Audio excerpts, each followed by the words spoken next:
Hi guys, I'm Laura Vitale. We're back on the soup wagon. We talked about the fact that fall season is really soup season, not pumpkin spice season. Can be both, should be both.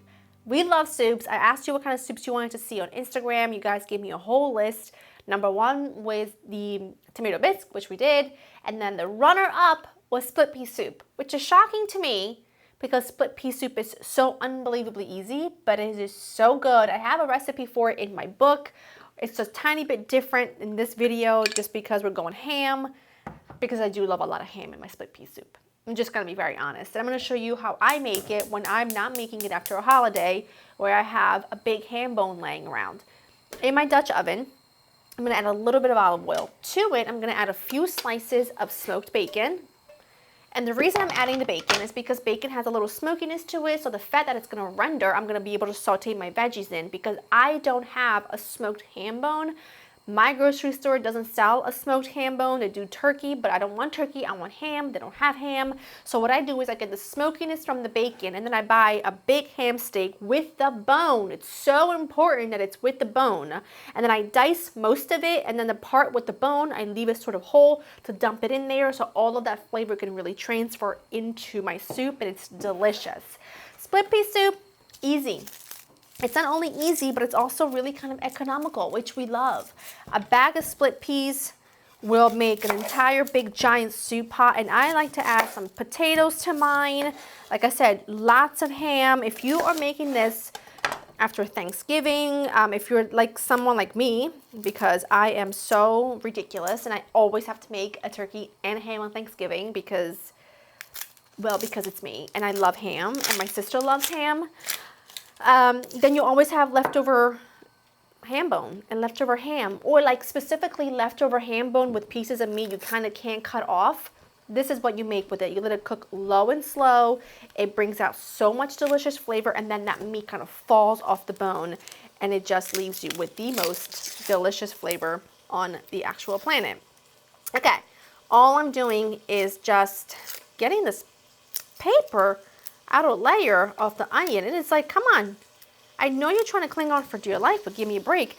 I'm gonna finally dice an onion, some celery, some carrots, some potatoes, finally chop while the bacon renders its fat. Now, I don't know if you noticed, but I added the bacon to a cold pot, and the reason I added it to a cold pot is because this way it renders rather than crisps up. I really wanted to render some of that fat because I want to cook my veggies in it to really drive home the smoky flavor.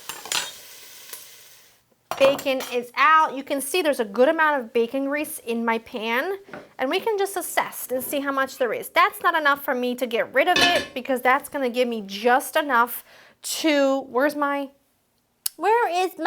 it is. That's just gonna give me just enough fat to be able to saute everything in really well and lend that beautiful smoky flavor throughout the entire soup. But if it was any more than just a few tablespoons, I would get rid of it and just hold back about 3 tablespoons total. Add that right in. Just, you know, any good soup has to have its soup base, the buddies. I like to add potato to mine because A, love the texture, B, love the flavor, and C, it makes it stretch, number one. And you know what, honestly, I don't have to give you an excuse. I love a potato. We know this. You know this about me. I will add potatoes to anything and everything because they are life, and I absolutely love them. So just a couple potatoes. You can do really as many as you like, but I find a couple of medium potatoes to be just fine. These are a little on the small side, but they will do. I'm gonna just keep my eye on those veggies. I want them to cook down. I'm gonna grab a wooden spoon.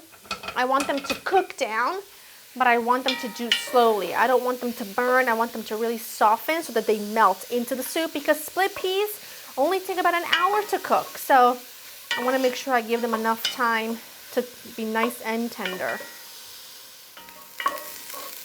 Looks good, looks great. Split peas, this is just a bag of split peas. You wanna make sure you rinse them and then just pick through them, make sure there's no rocks, there's no nothing that shouldn't be in there. You would be surprised, okay? You would be simply shocked at the things that they can be in a bag of beans. Add your potatoes. Everything kind of just goes in at once at this point. We make life really easy on ourselves around here. We don't take any extra measurements or any extra time to do things if we don't have to. Your peas, your ham, the chopped ham, and the piece with the bone in it. Just add it all in. Make it really easy on yourself. Your stock, which I'm going to use just water with some stock cubes.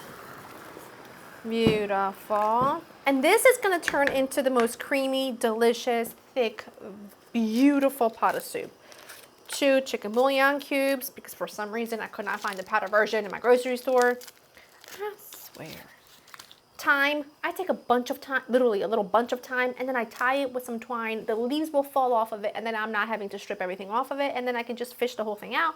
And I always add, and if you have my book, then you know this, I always add a pinch of oregano to my split pea soup, and it makes it so unbelievably good.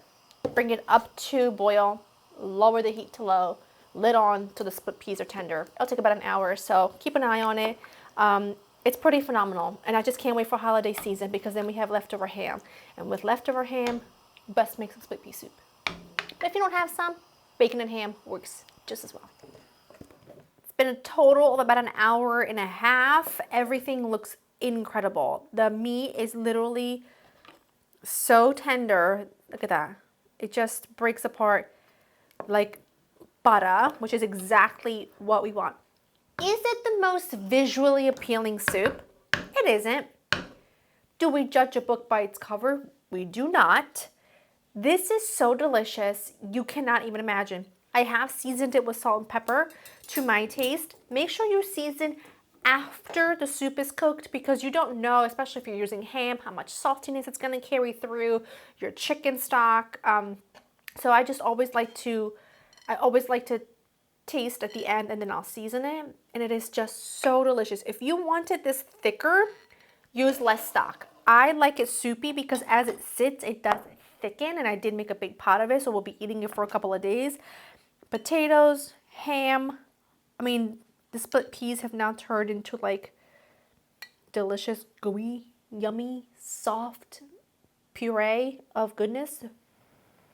I took out the bone. Oh, mannaggia la miseria! Add your bacon in. Add your bacon back in at the last minute. You want to add it back at the last minute anyway, just so that it retains a little bit of color and texture. There we go. The bacon's in. It's okay. This is a taste test. You know what I'm like. It's like a little teaser. It is the best split pea soup you will ever have in your entire life. I took the thyme out as well. All the stems, the leaves are all through the soup. It's dynamite. Go to laurainthekitchen.com for the written recipe. I hope you enjoyed spending time with me. Oh, sound off down in the comments future soups you want to see, things I should revisit. I'll see you next time. Bye.